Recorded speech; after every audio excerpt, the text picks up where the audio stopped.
Hello, and welcome to each of you. We'll begin the online presentation in just a moment. You are participating in the 145th Street and I-5 Interchange project online presentation this afternoon. We'll start with the presentation and finish with time to answer your questions. My name is Kristen Anderson, and I'm part of the communications and outreach team for the project. A question should have just popped up on your screen. We'd love to hear where you're participating from. Please let us know by answering the question. We're also interested in knowing what organizations are participating. If you're officially representing a community or special interest organization, please let us know.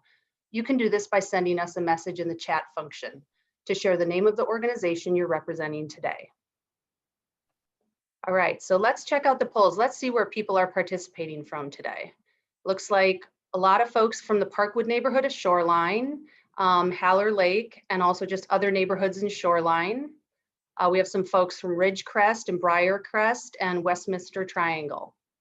Great, thank you. Before we get started, we wanted to cover a few tips on how to participate in the online presentation. You are all muted, which we've done to reduce background noise and improve everyone's experience. To hear the presentation, you can adjust your volume by clicking on the microphone in the bottom left. To use closed captions, please click on the closed captions button on the toolbar on the bottom of your screen. Please use the chat button on the toolbar if you have questions about connecting to the online presentation or accessing the closed captions. Our support team will provide you with assistance. To ask questions about the presentation or contribute comments, click on the Q&A window in the Zoom toolbar at the bottom of your screen. This is different from the chat box. Submit questions at any time during the online presentation, and we'll answer as many as we can towards the end of the presentation. Try using complete sentences so your question can be answered clearly when read aloud. A recording of the online presentation and question and answer session will be posted on the project webpage sometime next week. And finally, like most of you, we're all practicing social distancing and participating from remote locations. So please excuse any background noise. I'm going to turn it over to Tricia Yunke with the City of Shoreline to introduce the team we have here today. Thank you, Kristen. I appreciate the information you've shared with our participants to help us understand what to expect and how to participate in today's presentation. And thank you to our participants for taking the time to participate in this online presentation. We recognize this format is new to many of you, but we are becoming more and more comfortable as we become more and more comfortable with this virtual format. So I'd like to start with the team that's here today representing the City of Shoreline and this project. I'm Tricia Yunke, and I'm the city engineer for the City of Shoreline. You also have Bob Earle, who's the engineering manager at Shoreline and is also serving as the project manager for this project. Rob McGahey is the Lochner consultant leading the design for this project.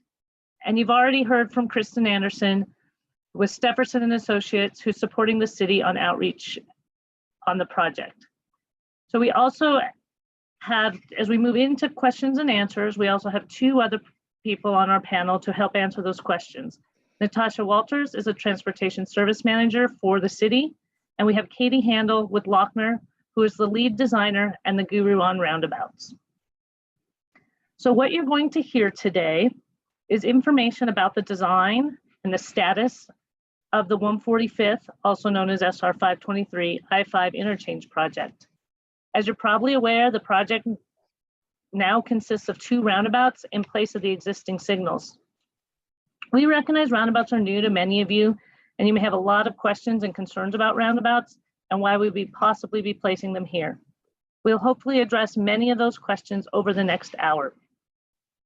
As we've gone through this process over the last several years, I can tell you that we continue to keep the project objectives and what we heard as priorities from the community during our previous outreach efforts.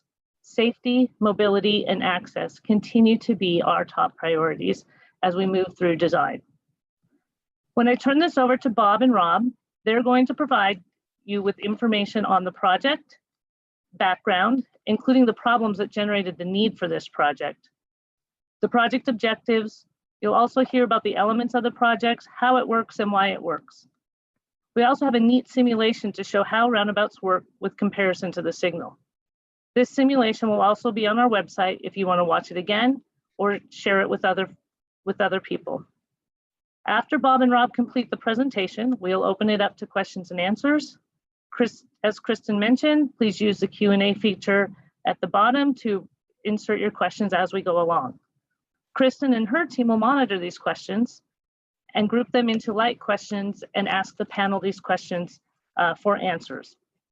After the meeting, we'll be putting together summary responses to the questions to post to the website.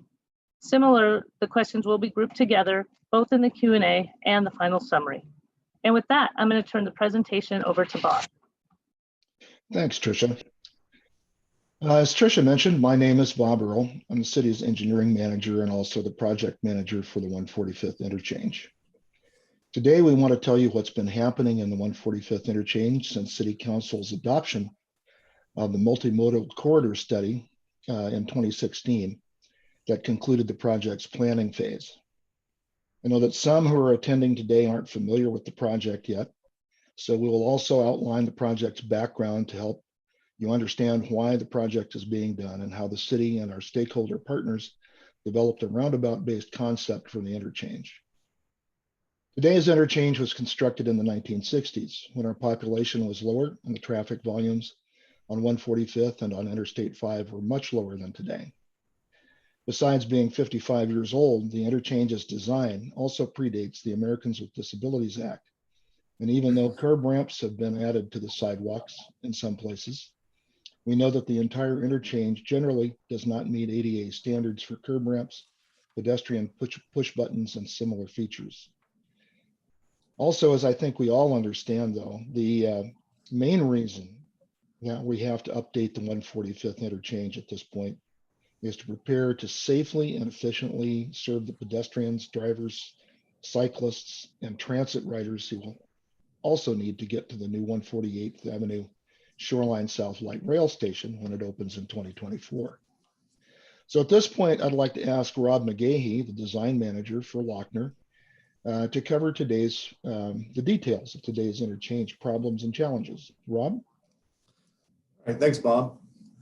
As you have heard, one of the main goals of the project is to improve safety and mobility for all transportation modes, including improvements to pedestrian and bike access to the future light rail station the Sound Transit's building.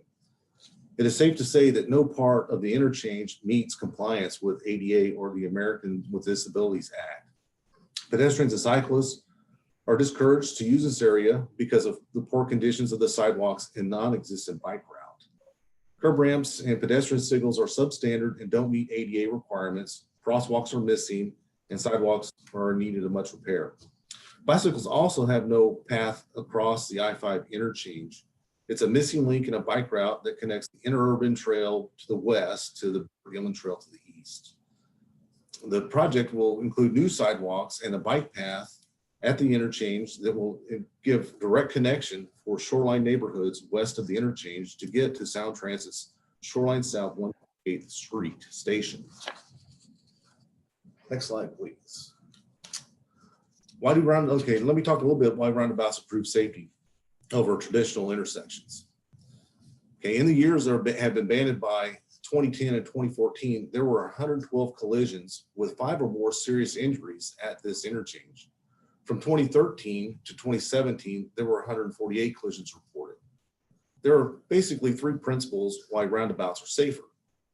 First one is lower travel speeds. Drivers must slow down to enter the roundabout. Secondly, there is no light to beat. Roundabouts promote continuous flows and drivers are not required to stop, but only to yield to traffic when entering the roundabout. And lastly, roundabouts have one-way traffic. One-way traffic around the circle eliminates all the head-on and T-bone collisions, conflict points that signalized intersections have.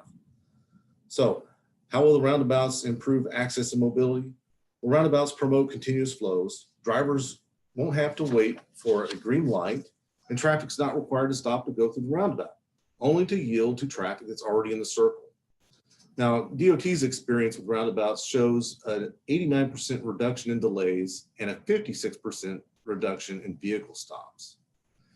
And when roundabouts replace stop signs or signals, the collisions are reduced by 30% overall have a 75% reduction in injuries and a 40% reduction in collisions involving drivers and vehicles.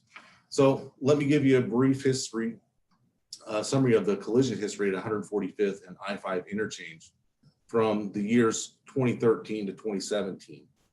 At the intersection of 145th Street and 5th Avenue, there were 92 collisions were reported. Of those, 28 were T-bone and 1 was a head-on. 2 involved pedestrians. At the intersection of 145th and I-5 southbound ramps, there were 56 collisions reported. Of those, 27 were T-bone and 1 involved bicycle. Now, roundabouts will experience less severe collisions with no head-on or T-bone collisions, slower vehicle speeds, which would result in less severe injuries.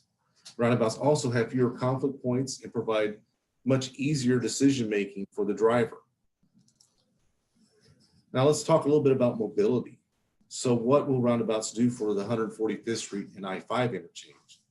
Roundabouts will need less space for storage of traffic. There'll be no left turn lane for cars to wait to turn left. They will also provide pedestrians and a bike route through the interchange by converting space not needed for traffic in the left turn lane. So there'll be a two-way bike path on the north side of the bridge. The roundabouts will also reduce time to get through the interchange by 6 to 7 minutes during peak commuting times. And roundabouts will provide a better reliable service to the transit station that's then signalized, so transit passengers can make on-time connections. As for access, currently there's no part of the interchange that meets the ADA standards, as Bob said. The project will upgrade pedestrian sidewalks to meet ADA standards. And the 145th Street and I-5 interchange will also include wider walkways, pedestrian path lighting, enhanced safety using rapid flashing pedestrian beacons at crosswalks, and there'll also be backlit zones in pedestrian zones. Bob, the next slide is yours. Thanks, Rob.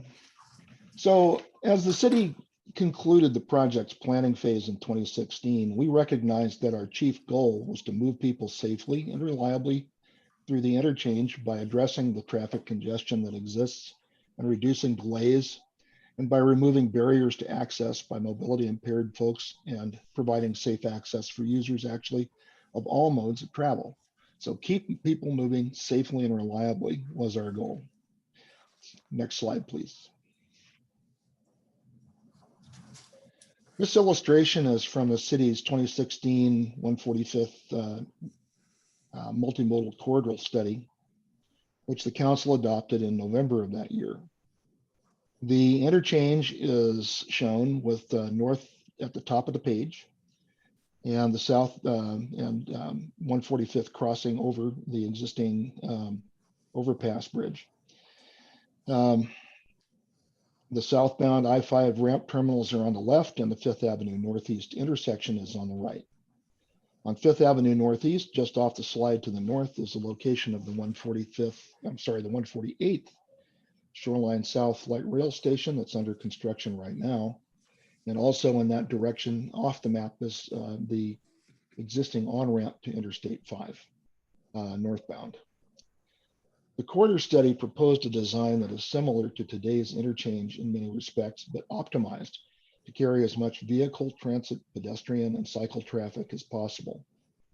The design proposed to remove the pedestrian walkways from the existing bridge and replace them with a new separate ped bike bridge just north of the existing one.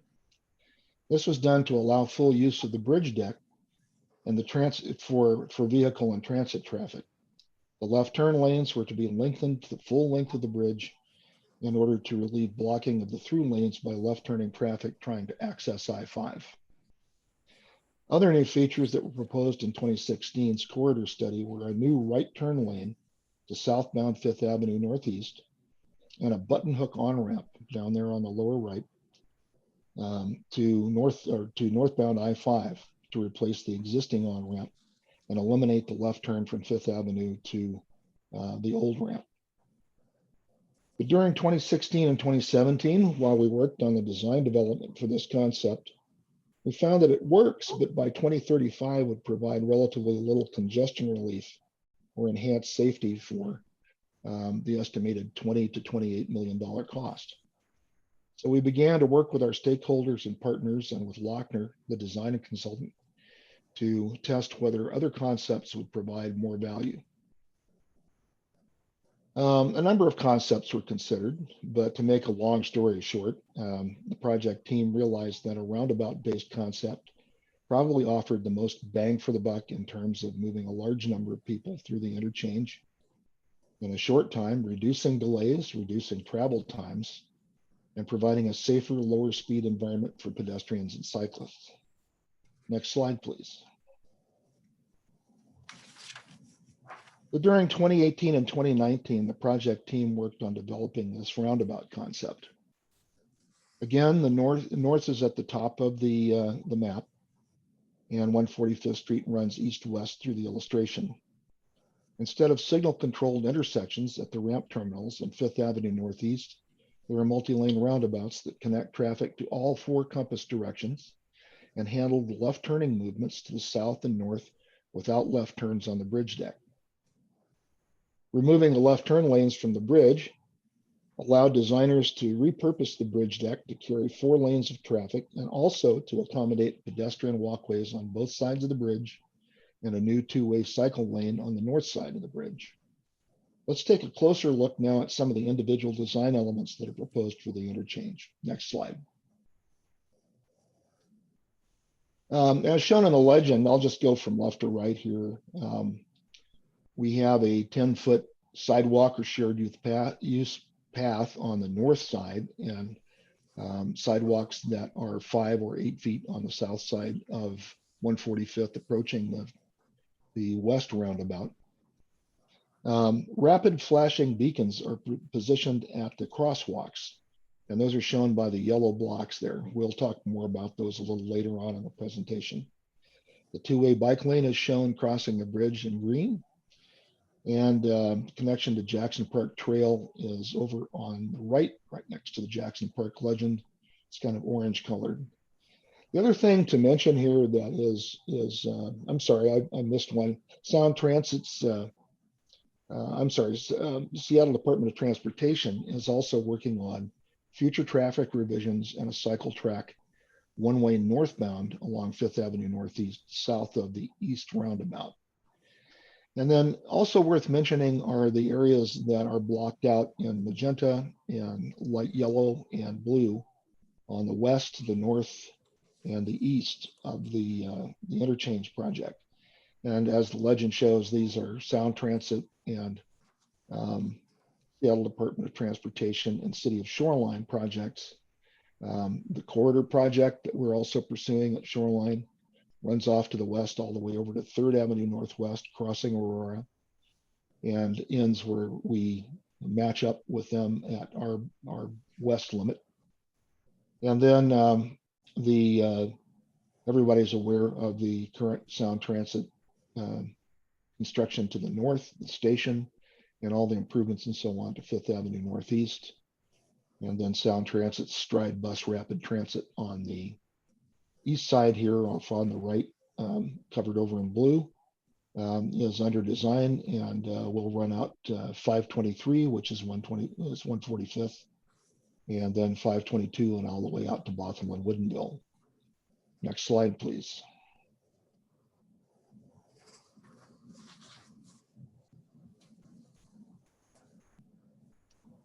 Okay. So just for a minute, let's again consider today's interchange. Very congested, long backups, long delays, lots of accidents, T-bones, head-ons, rear ends, and pedestrian and cycle accidents. Frankly, a higher number than average of injury accidents. And let's begin to consider tomorrow's interchange by looking at some of the benefits that roundabouts add in the areas of safety for drivers, pedestrians, cyclists, and how roundabouts can enhance access and mobility for all users. So I'm going to pass the baton back to Rob McGahey again to compare safety in a typical signalized intersection and a typical multi-lane roundabout. Rob? All right, thank you, Bob. And again, one of the primary goals of the project is safety. So let's talk about driver safety first. So looking at the left side of the screen, signalized intersections. So I'm going to ask the question, how many of us gotten in a collision at a signalized intersection? I guess to show raise of hands, my hand's up. So probably the reason why most of us have experienced a collision at a signalized intersection is there's numerous conflict points in a typical 4-lane intersection. So please take a minute and look at the left-hand part of the slide. As you can see, there's lots of orange and green dots and intersecting lines, which translates to many opportunities for collisions. Collisions typically are more severe at signalized intersections. Looking at the orange dots in the middle of the intersection, these dots represent potential for T-bones and head-on collisions. Green dots are typically side collisions. Now let's take a look at the right-hand side of the slide. So roundabouts. Now ask yourself, what's missing from the picture? Well, most of the dots and the intersecting lines. So what you'll see is that roundabouts have fewer conflict points, less dots and less intersecting lines, which are good. Now roundabouts slow down traffic as they go through the intersection, yielding. So giving the driver time to think, react, and yield. Collisions are typically rear end or side swipe. And most of the time, these collisions can be avoided because vehicles are traveling at slower speeds. Typically, you're entering in the roundabout about 15 miles an hour. And it gives the time for the drivers to yield. Roundabouts, again, also eliminate the serious collisions of T-bones and head-ons.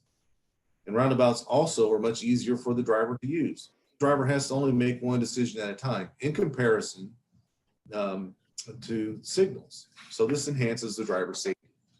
Next slide, please. So let's look at pedestrian safety for a minute. Safety for pedestrians and cyclists are also improved in roundabouts. So again, looking at the left-hand part of the slide, signalized intersections have numerous conflict points for vehicles and pedestrians. Each one of the orange dots represent a potential conflict point between a driver and a pedestrian. Pedestrian accidents at the intersection of 145th and 5th Avenue occurred between 2013 and 2017 were from vehicles that were making right turns. So we've got to ask why this happens. Well, the driver's probably looking to the left and not paying attention to the pedestrian on the right. So they're trying to make two decision points at the same time, coming from opposite directions. Now let's take a look at the roundabouts. So roundabouts have less conflict points for drivers and pedestrians. Roundabouts are safer for pedestrians because the crossing point is further away from the intersection where the drivers has to engage other vehicles. Drivers also slow down to speeds, from 35 miles an hour down to 25 miles an hour in the curves approaching the roundabout, and then at 15 miles an hour while going through the roundabout. So at the pedestrian zone, the car is really should be going 20 miles an hour or less. And drivers can focus too on the pedestrian rather than looking for other vehicles at the same time. Next slide, please. So this slide shows what a driver will see when entering a roundabout. The picture shows a typical pedestrian facility at a roundabout. Signage, rapid flashing pedestrian beacons, lit areas in the pedestrian zones, pedestrian zone in front of the traffic of the roundabout, pedestrian refuge areas in the splitter islands, and they're ADA compliant with curb ramps. So how do roundabouts operate? Well, they enhance the safety by making the driver focus on one decision at a time. First, the driver must slow down while negotiating the entry curves. And the driver is slowing down as they approach the pedestrian zone, where the zone is signed and has rapid flashing beacons. After the driver passes the pedestrian zone, the driver can focus on oncoming traffic from the left, one-way direction. Then the driver, if there's traffic in the circle, the driver must yield.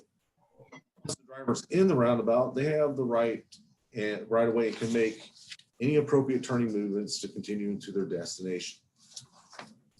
All right, next slide, please. So this is a short video clip. It kind of shows you the enhanced pedestrian safety using rapid flashing pedestrian beacons. And this roundabout is located in Edmonds at 84th and Avenue in Main Street. Again, the roundabout has the signage notifying the driver of crossing pedestrians, lit pedestrian areas, rapid flashing beacons at the pedestrian zones.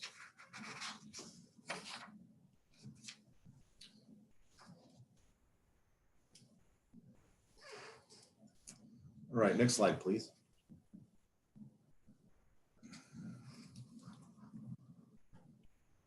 And there's usually a little lag here. Okay, so one more time. It's kind of lagging. All right. So let's again talk about access and mobility, which is another goal of the project. So right now you're probably in the left-hand picture of the slide. You're sitting at a red light. On average, you're probably spending 6 to 7 minutes per trip just going through the interchange. Stop at the signal. Just think about that. In 1 week, in making 2 round trips, right? Coming and going, you would have wasted an hour of your time in idling gas at this interchange. And over a year's time, you would probably spend 48 hours of your time just waiting to get to this interchange. Contrast this to the roundabout and the traffic model we've done. Roundabouts are going to keep the traffic constantly flowing. And during peak commuter hours at this intersection, on average, if you're at the yield line, you're going to probably wait about a minute or a minute and a half to get through the roundabout. And so the interchange would take about 3 minutes. And most of the time, the traffic in most hours outside of peak hour will just be disappeared. Next slide, please. Now, everybody probably wants to talk about going through the roundabout with buses and large trucks. So let's talk about that. I can tell you right now what I would probably do in this situation. I would yield to the bus and large truck. You know, the buses and trucks will most likely take both lanes or partial both lanes. So be mindful when entering and traveling through a roundabout with a bus or a large truck. You'll probably have a bus going through the roundabouts every 6 to 10 minutes during peak commuter hours. And the next slide is a video simulation of the interchange. And Bob will point out some of the key highlights of the video while it's playing. It's all yours, Bob. Thank you, Rob. All right, well, before we start this, can you stop that, please, Sophie? For somebody? All right, thank you. So we prepared a flyover simulation of the interchange as it will function when it's completed. But before starting the simulation, I just wanted to stress that we'll put this up on our project website and our open house website later this week after this presentation is done. And I also want to stress that the traffic volume that you see in the simulation is the exact traffic volume and simulation of the digital models that were used to analyze the interchange's capacity and delay times. These are not just little vehicle animations that we threw in for fun. So I'll try and also provide a bit of color commentary as we go through the simulation. Go ahead and restart it and we'll zoom on down there. Thank you.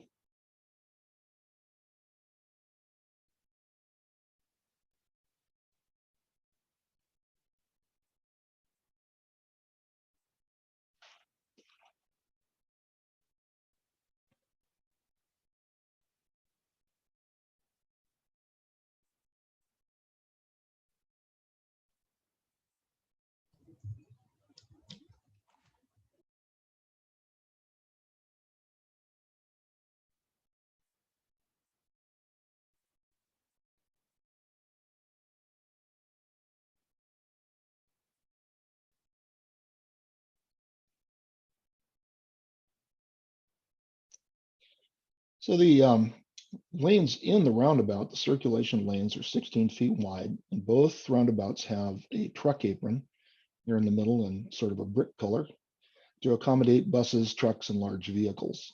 They need to go out of their lane.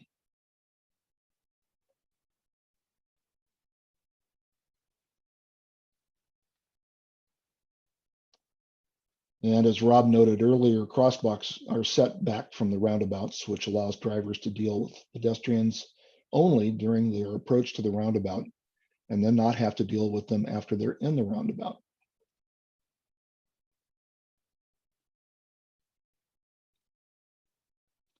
And Rob mentioned also that delays in signalized intersections would be about 3.5 minutes each intersection. So about total of 7 for the interchange versus about 1/2 minute each for the roundabouts. And these are 2035 numbers, not 2020 numbers. And we notice coming up here, we're going to swap back to an signalized design. And you notice the long backups that develop here. This is, again, this is a true simulation, not a just an animation for fun. And so the long backups there that would develop are on all 4 legs. And that's what the traffic modeling predicts for 2035 in that configuration. And then finally, reliability is really good with roundabouts. When electrical power fails, signal controlled intersections also fail. They become 4-way stops, and backups, big backups are common in those situations. But roundabouts roll on without undue delay or loss of safety. Speeds are already low, nobody's running the light. Roundabouts really do add to safety and mobility. Okay, have the next slide, please.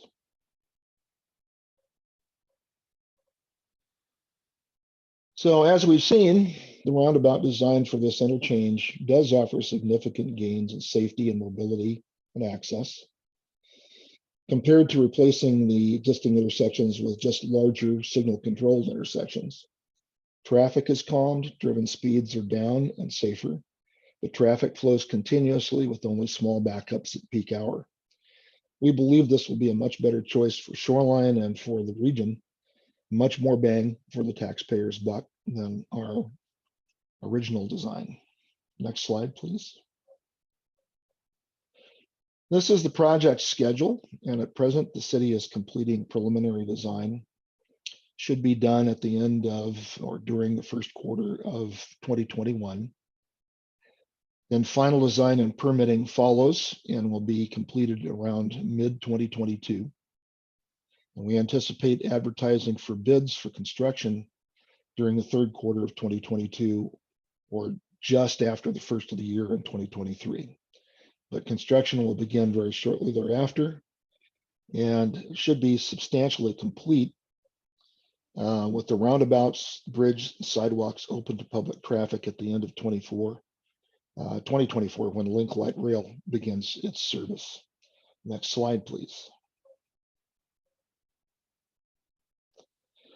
Wanted again to draw your attention to the several projects in addition to Link Light Rail and the interchange that converge down on the interchange. 7, in fact.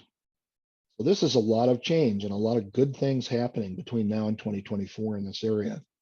You can learn more about all of them by visiting the city's Destination 2024 webpage at the URL shown there at the bottom of the slide. I really encourage you to do that. It's pretty exciting, I think, but moreover, each of these projects represents a large investment of public funds, and none of them will function well unless the interchange is there. This central regional link on the 145th corridor needs to function well for all of these other improvements to function along with it.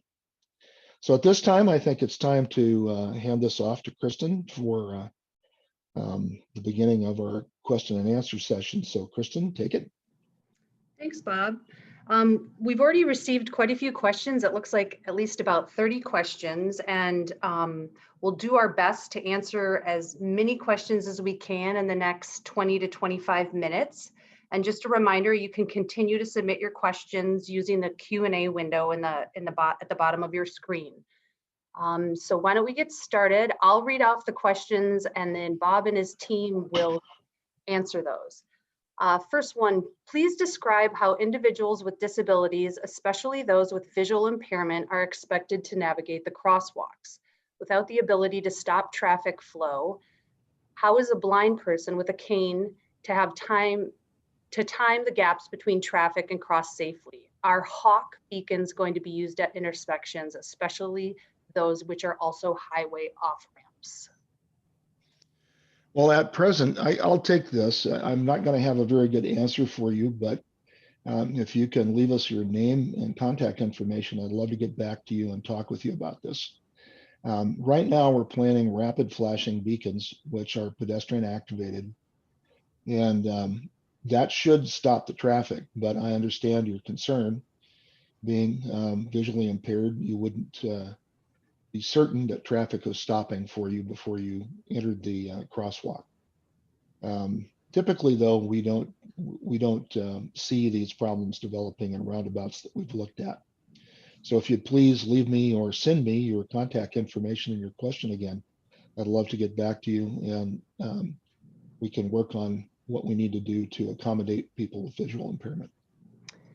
Okay, thanks, Bob. And we'll do our best. To the person who asked that question, Bob's email will be up at the end of the presentation. Also can be found on the project webpage.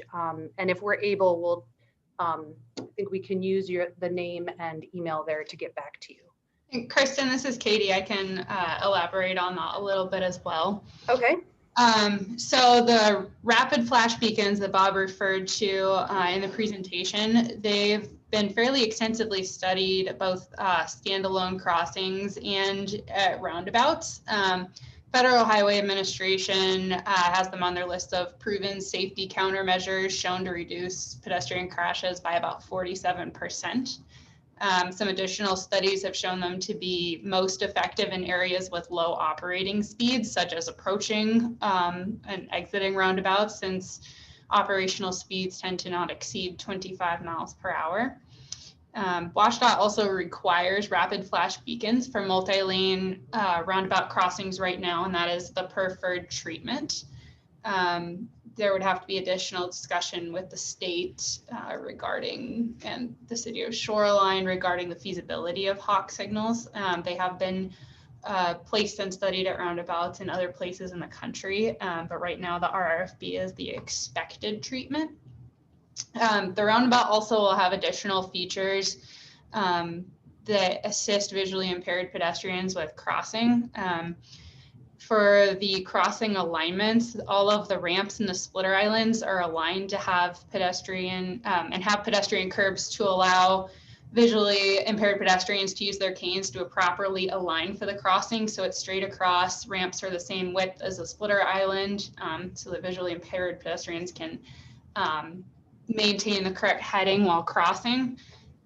There'll also be planters around the roundabouts as much as feasible to assist visually impaired pedestrians with locating the correct crossings as well. There has been national level study of this completed recently and ongoing. In 2016, National Cooperative Highway Research Program and Transportation Research Board released fairly extensive guidance and research of low vision and blind pedestrians crossing at roundabouts. And that's where a lot of these treatments have come from. Thank you, Katie. So it looks like a couple of people have asked about the on and off ramps. Specifically, will southbound Fifth Avenue access be permanently removed? And there was another question wondering where the I-5 northbound on ramp is going to be. Well, I guess I can start this one.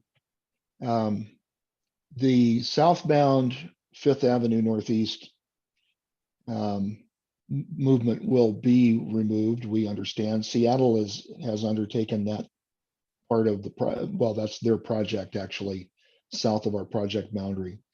But their intention, as I understand it, is to have Fifth Avenue Northeast be northbound one way, with a cycle track on the east side of the road. So we'll have to keep an eye on that, or keep an eye on that and let us know whether that's a big impairment. I understand a lot of people used to use that street to get quickly south to the Northgate area rather than going down 15th or down I-5. So I understand what the problem might be, but Seattle is actually, the boundary is down the middle of the street, more or less, in between Seattle and Shoreline. So that is their road. And although we've worked with them, we haven't heard about this particular issue before.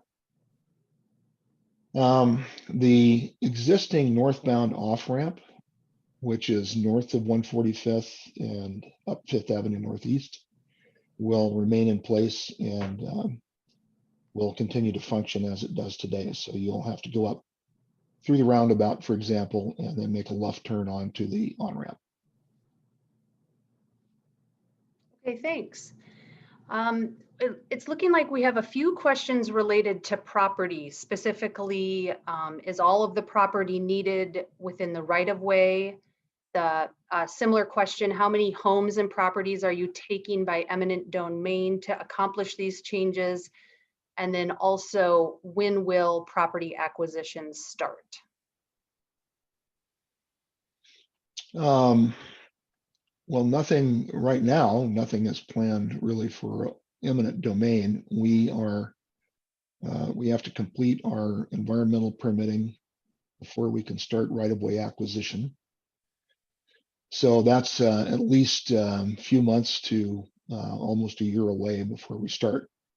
We currently know of 2 residences on the west side, north of 145th, that we may have to acquire. And the design puts the back of the sidewalk really either tightly against the front of the structure or within the footprint of the structure in both those cases. So, and then a third lot that's over in that same area is to be acquired by our corridor project for use as stormwater detention or as a stormwater detention facility. And right now, that's all we know about, other than strip acquisitions for the interchange or the corridor project up the north side of 145th between Interstate 5 and First. And those areas are currently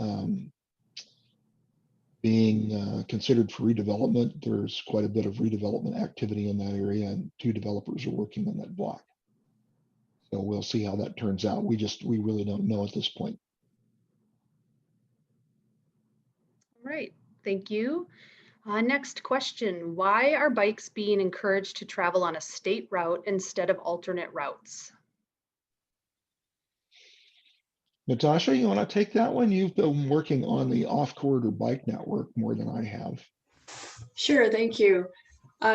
Yes, as Bob mentioned, we are looking for balancing the use of the corridor, the 145th corridor, for bikes, pedestrians, and for vehicles.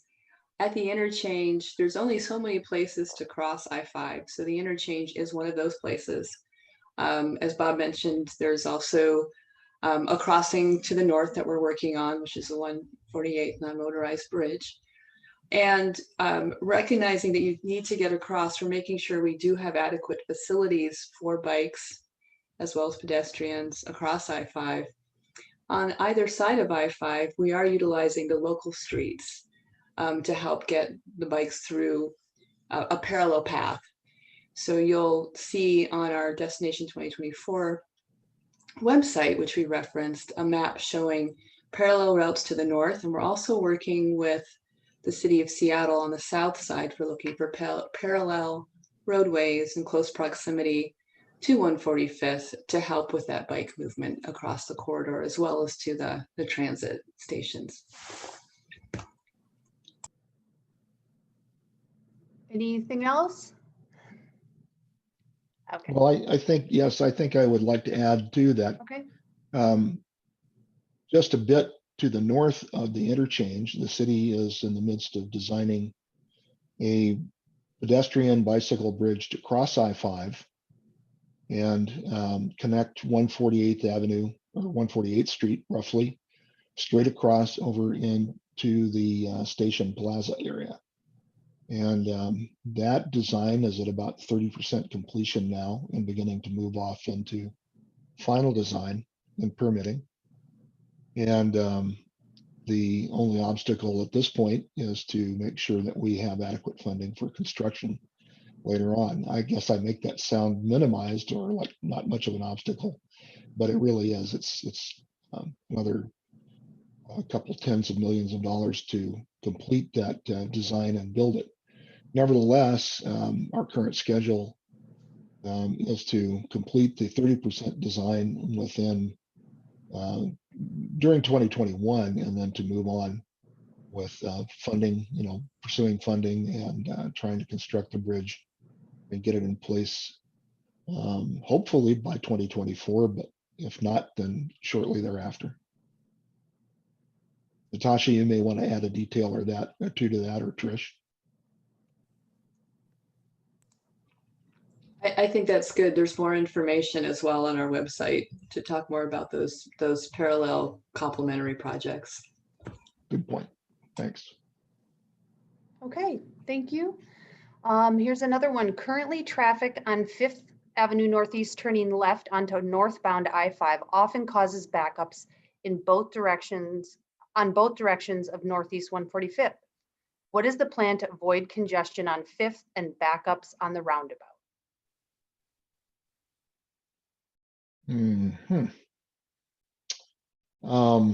Well, Katie, do you want to try and tackle that one, or Rob, either one? I can give kind of the short answer without getting too much into the weeds. A fairly extensive traffic analysis was completed for both signalized intersections and multiple roundabout alternatives. And the long story short, I guess, and Rob will talk a little bit about this in the presentation, is looking into the future, the roundabouts are expected to reduce delay in queuing substantially as compared to signalized intersections. So we're expecting a reduction in the queuing we see today and into the future.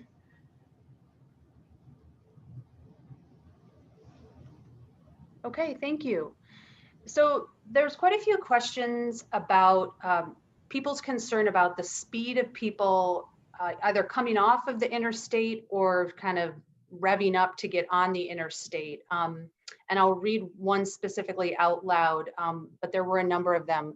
Will any changes be made to the northbound I-5 exit ramp to encourage exiting traffic to slow and not approach the roundabout at the high speeds vehicles currently travel the ramp and arrive at the signal?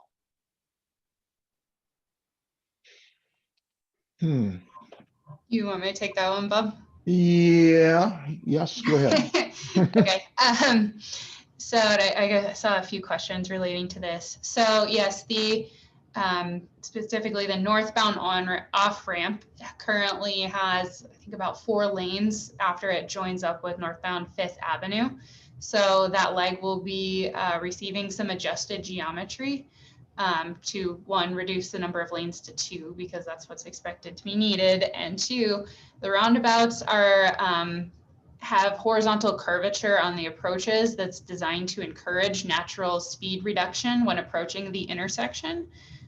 Anticipated entry speeds for vehicles coming from the off ramps are no higher than 25 miles an hour, which is a lot lower than they'd be forced to go today if they were coming up to a green light, even though that's the posted speed. These lower operating speeds make the intersection have safer interactions between vehicles and other vehicles, as well as vehicles and pedestrians and cyclists. People also don't treat roundabouts quite as quite the same as a signal. A signal, you just kind of go, oh, light's red or light's green, and people tend to slow down and to interact more appropriately with conflicting traffic. And I saw one specifically mentioning, how do you force cars to stop without the red light? While roundabouts don't have the red light, there's also no guarantee that drivers are going to obey a red light. Red light running and the trying to beat the light are frequent sources of vehicular and pedestrian collisions at signalized intersections. So basically, through the hundreds of roundabouts implemented around the country in various studies, they've been shown to interact much more safely and provide that speed reduction that allows it to function more safely for everybody. Thanks, Katie. And this is related. This person asked, how do we keep people crossing the 2-lane section safe? Can we ensure both lanes of drivers will yield? I guess that's just kind of a tag on a little bit of some of the elements we've been talking about. We will have those rapid flash beacons, which have been shown to have fairly good compliance. There have been multiple studies looking at yielding behavior at single lane roundabouts versus multi-lane roundabouts, which varies quite a bit by region, but Washington has some of the largest amount of roundabouts in the country, and our yielding behavior numbers tend to be pretty good. I mean, of course, there is no way anyone can guarantee that every single car will yield appropriately. And you can't guarantee that at a signal either. So basically from the studies that have been done and information we know at this time, the geometry and safety measures we're proposing with the rapid flash beacons have been shown to be effective and provide safe interactions for pedestrians and cyclists. Great, thank you. Here's another one. Once the intersection is rebuilt, will metering ramps be installed on the entrance ramp to southbound I-5? We hear from WashDOT that is possible. We are working with them to work through that with WashDOT and with the city of Seattle. Apparently, at some time in the past, an agreement was reached to allow that, but it's pretty clear from the design and the modeling that a metering signal on that ramp, the southbound ramp, would cause the roundabout probably to hang very quickly at peak hour. And so WashDOT, I believe, is reconsidering this, even though they would like to have metering signals just about everywhere.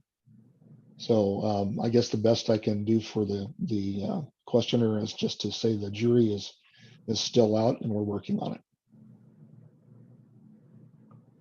Okay. This question, and there are a couple about the traffic, the animation we showed. Is the traffic simulation used the peak hour traffic volume today or based on the estimation at 2024? I didn't see even a car travel from 5th Avenue Northeast in the simulation. After the Sound Transit station opens, there will be a 500-car garage at the station, so the traffic may increase dramatically. Do we expect any traffic pattern changes after the station opens? Well, I hate to refer this to Katie again, but Rob, I believe when they did the animation, they used the 2035 simulation. So the traffic volume should be appropriate to that same end date, right? So yes, they use the PM peak of the 2035 traffic. Okay. So having confirmed that, all I can say is that, and this is it's not a real disclaimer. I want to kind of underline that, but this is a simulation that illustrates the operation of the interchange during that time period, and I won't guarantee. I wouldn't begin to think about guaranteeing that it's exactly perfectly right. So there may be a mistake that the animators made in using the traffic sim from the south side of the east roundabout there. Can't account for that. I haven't really noticed that myself though. I'll go back and take a look. Okay, here's one. Will the road still have 2 lanes in each direction for cars?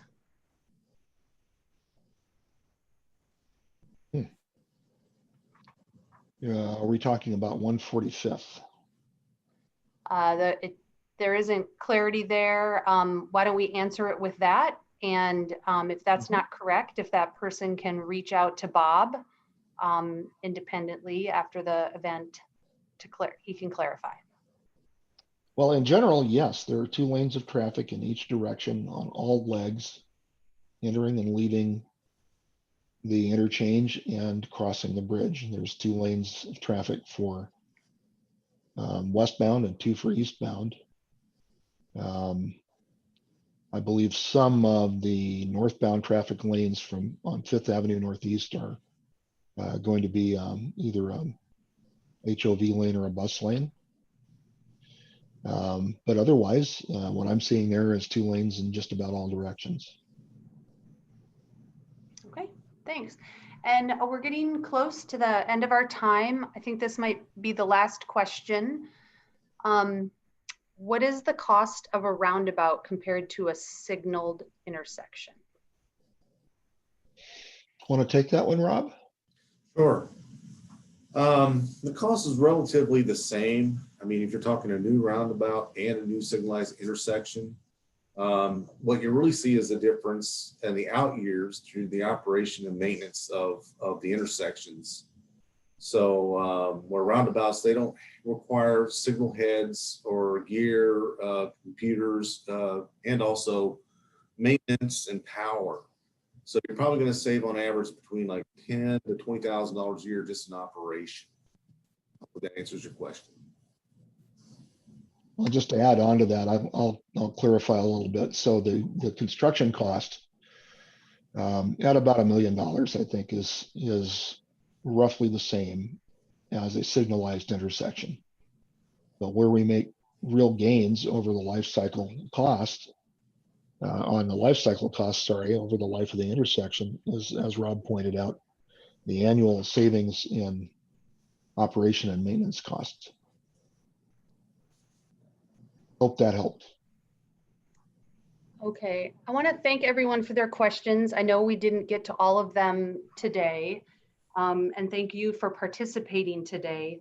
Just a reminder that there will be a recording of this presentation and the question and answer session posted to the project webpage and the online open house within a few days.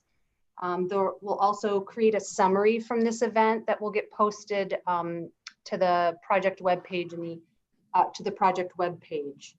There's still time to visit the online open house, that top address here. It's open until November 20th. You can submit your comments there. And for those of you who didn't get your questions answered, please feel free to email Bob at the email address at the bottom of this page. And you can visit the project webpage. That's the address in the middle. I know there were a lot of questions about roundabouts, and the city also has a roundabouts webpage, which I'm sorry we don't have listed up here, but it is linked through the project webpage with some really helpful information about roundabouts to answer some of the questions that may have been unanswered today. Again, thank you for your time. I just want to give an opportunity to folks from the city of Shoreline to say something before we end today's presentation. Well, I guess I'll start off and just say thank you very much for attending. We had a very good turnout for this presentation, and I really appreciate you giving us your time today. Okay. Thank you, everyone. Have a good day.